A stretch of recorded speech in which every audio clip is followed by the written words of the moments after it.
To say that today's been a wild day in the NBA is a huge understatement. I literally thought we were going to wake up today and talk about the performances from last night, but instead we all got notified early when we saw those notifications coming up, talking about players were getting arrested. Two former players, Damon Jones and Chauncey Billups, and one current player, Terry Rozier, were all wrapped up by the feds because of betting and then illegal gambling and all this other stuff. Like, you always scratch your head and say, why blow a golden opportunity, right? Playing in the NBA is a privilege, it's not a right. It's a golden opportunity. You don't know how many players would love to be in this kind of situation.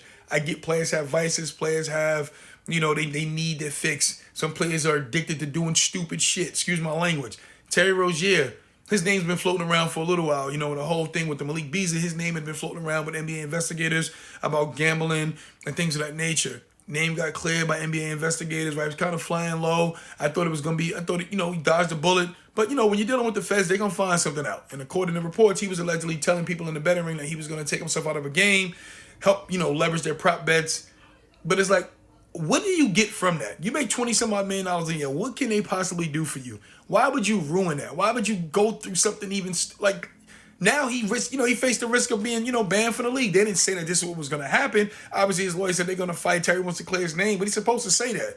But, I'm sure they're going to make an example out of him if anything else gets found out. If this is even remotely close to being true, he's done. Miami Heat is going to probably void his contract, and that'll be that. Chauncey Billups, he's probably the person I'm most surprised about involved in all this because he does things a different way. He's always been very even-keeled, very poised. We don't know what they do behind closed doors, but the image he presented to the public seemed to be somebody that was just like, yo, I don't get down with that funny stuff.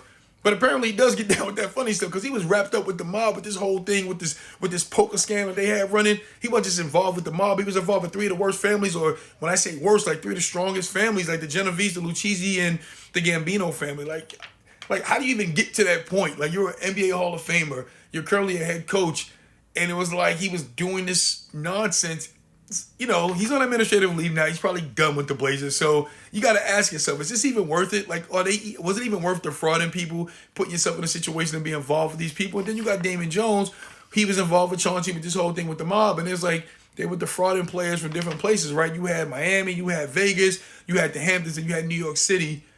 It's a high-tech operation. A lot of pieces are being put together still. And we don't really know you don't know the logistics of everything, but it was crazy. It was high tech. It was just different. Then Damon Jones alerted somebody that LeBron James, giving them insider information that LeBron James wasn't going to play in the game. Damon was a shooting coach. Bron wasn't coming to a game with the, he wasn't suiting up for a game against the Bucks. And he told somebody to place a big bet, and that got found out as well. But this is crazy. He's had, money problems because of his gambling addiction. And now he's probably asked out with everything. He could never work with Bron again. He'll never get a job in the NBA. This whole entire thing is a mess. This is crazy, but I expect a few more people to fall from this.